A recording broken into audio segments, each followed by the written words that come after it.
안녕하세요, 보혜입니다. 오늘도 대출에 관한 내용을 좀 말씀드리려고 하는데요. 제가 작년 3월에 낙찰받은 빌라를 지금 올해 3월이면 1년이 되거든요. 그래서 은행에서는 재감정을 할 때 6개월 이상 또는 1년 이상 이렇게 지나야지만 재감정을 해서 추가 대출을 해줄 수 있다 내용이 있거든요. 그래서 제가 대출을 실행한 경락자금 대출을 받은 은행에 해당 은행 7명이거든요. 그 은행에 전화를 했습니다. 작년 3월에 경락자금 대출을 받은 그 물건을 재감정을 요청을 하려고 하는데 가능하겠습니까? 라고 물어봤더니 은행 직원이 이제 해당 대출계 직원이 얘기하는 게 이렇게 얘기를 합니다.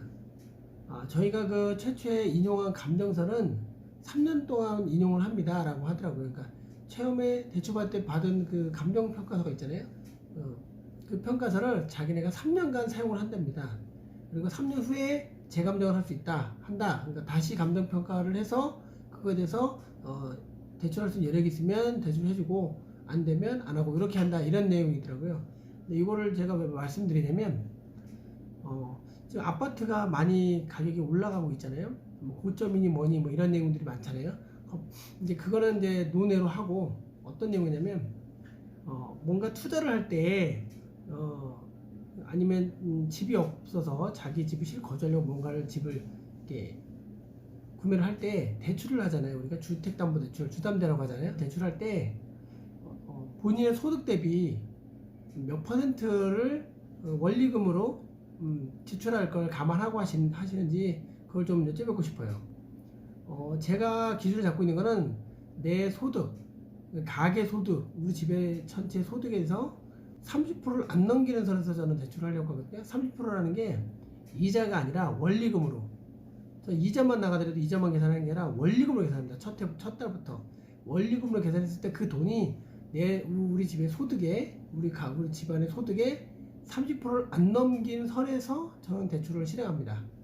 그래야지 혹시라도 나중에 부동산이 하락을 하든 뭐가 됐든 어떤 충격이 왔을 때 감당을 할 수 있는 수준이라고 생각을 합니다.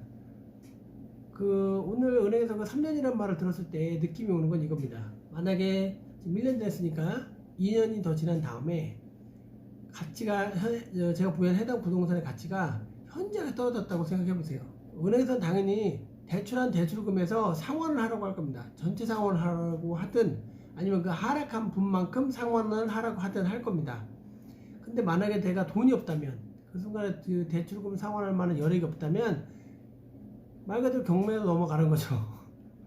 이 금액이 작으니까 뭐 제가 빌라 받은 게 몇 천만 안 되니까 그럴 수 있다고 하지만, 예를 들어서 5억짜리 아파트를 60% 대출을 받았습니다. 그럼 얼마죠? 한 3억 정도 받는 거죠. 3억 대출 받았는데, 예를 들어서 그 말한 대로 3년이면 3년 후에 재감정을 하니까 5억짜리 아파트가 그냥 3억이 됐어요.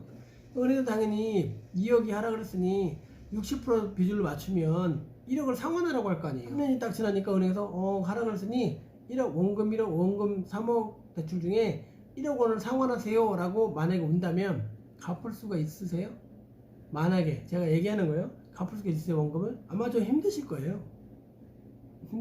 그래서 제가 얘기하는 건 이겁니다. 항상 원리금으로 뭐든지 갚으려고 생각을 하셔야 돼요. 원리금으로. 그래야지만 원금을 조금씩 갚아 나가야지만 혹시라도 그런 변수가 왔을 때 대처가 가능하다는 얘기입니다. 다른 제2금 요건을 갈아타든 아니면 그 은행에다가 얘기를 해서 다는 아니더라도 일부만 상환하고 일부는 원리금으로 하든 이자를 좀 높여서 하든 뭐가 됐든지 간에 가능하다는 얘기입니다. 하지만 이걸 대비하지 않고 내가 앞서 말씀드린 것처럼 소득 대비 30% 이상을 넘기는 원리금 상환 금액이 넘기는 금액으로 대출을 만약에 받았다면 이마저도 안 될 겁니다. 왜냐면 만약에 어찌어찌 해가지고 됐다고 해도, 예를 들어서 뭐 소득에서 50%를 원리금을 했다. 그러니까 뭐 200을 버는데 100만 원이 원리금으로 나간다. 또는 400을 버는데 200만 원이 원리금으로 나간다. 뭐 이렇게 받았다고 했을 때는 사는 게 굉장히 힘들어질 겁니다. 왜냐면 그 상황에서 이자율도 높아질 테고 당연히 일부 원금을 상환하라고 할 테고, 뭐 그거에 대해서 또 추가로 뭔가 신용대출 뭐도 또 받아야 될 테고, 그러면 그 한도를 넘어갈 거 아니에요. 50%가 아닌 60%, 70%까지도 매달 소득에서 대출에 관련된 비용으로 지출이 가능할 수도 있잖아요. 그러면 사는 게 굉장히 힘들어질 겁니다. 그게 또 단순히 몇 달 안에 해결이 된다면 그렇지 않을 수 있는데 그게 뭐 1년, 2년, 3년 막 이렇게 끌고 간다? 그러면 아마 못 견디고 손 놔버릴 수도 있어요. 인생의 어떤 곤두박질 이렇게 될 수도 있다는 얘기죠. 그래서 오늘 말씀드리는 거는 자신의 소득 대비 30% 이상에 되는 원리금에 대한 대출 상환은 하지 마셔라, 이 말씀 드리고 싶고요. 그리고 또 하나는 은행에서 보통 최초에 대출을 받으면 감정평가를 하잖아요. 그거를 3년간만 이용을 한다. 그리고 그 다음에 다시 한번 감정을 한다. 이렇게 아시면 되겠습니다. 즉 한번 최초에 대출을 받으면 3년 후에 재감정을 하는데 그때 당시 내가 보유한 부동산의 가격이 상승을 하거나 보합이, 그러니까 유지하거나 상승을 하면 상관이 없는데 하락을 했을 때는 그만큼에 대해서 상환을 하라고 할 수도 있을 것이다. 그걸 대비해야 된다. 이 생각을 하시면 좋겠습니다. 오늘 내용은 또 여기까지고요. 다음에도 대출에 관한 내용이 몇 가지가 더 있는데 한번 생각하고 정리해서 또 이렇게 말씀드리도록 하겠습니다. 감사합니다.